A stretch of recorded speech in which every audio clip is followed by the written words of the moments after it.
ब्रह्मपुर विश्वविद्यालय पर्यटन एवं भ्रमण अध्ययन विभाग तरफु विश्व पर्यटन दिवस 2024 अवसर में एक उत्कृष्ट विशेष व्याख्यान आयोजन करा जायतिला। एही वर्षर विश्व पर्यटन दिवसर विषय वस्तु थिला पर्यटन एवं शांति, जहाँ पर्यटन रे शांति, सांप्रदायिक मिलन एवं विश्व संपृक्ति रे पर्यटनर गुरुत्वपूर्ण भूमिका को आलोकपात करे।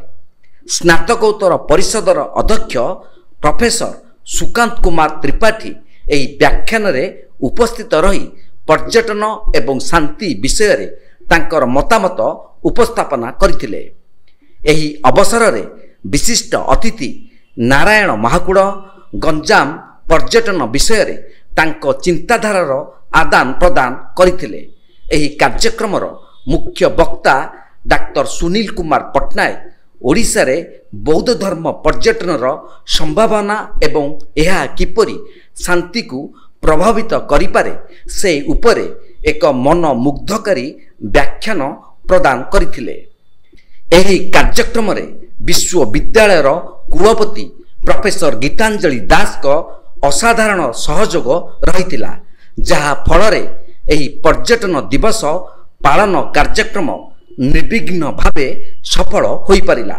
एही कार्यक्रम को प्रथम वर्षर छात्री सिमरन साहू परिचालना करथिले एवं शेष रे द्वितीय वर्षर छात्री मिस ऋतुपूर्णा पलाउरी अतिथि अध्यापक गण आयोजक दल एवं अंशग्रहण करितिबा विद्यार्थी माननकु धन्यवाद जणाई कार्यक्रम को एक विशाल सफलता प्रदान करथिले।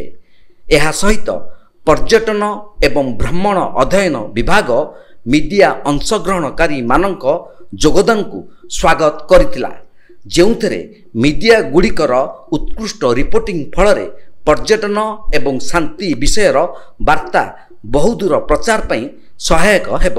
एही विषय व्याख्यान कार्यक्रम को ब्रह्मपुर विश्वविद्यालय पर्यटन एवं भ्रमण अध्ययन विभाग एक अनन्य उपाय रे आयोजन करिथिला।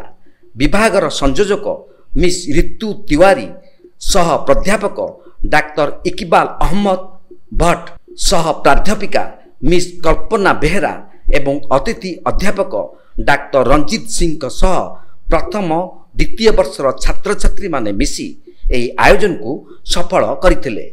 ब्रह्मपुर नारायण महाकुड़ रिपोर्ट, तीर्थक्षेत्र लाइव।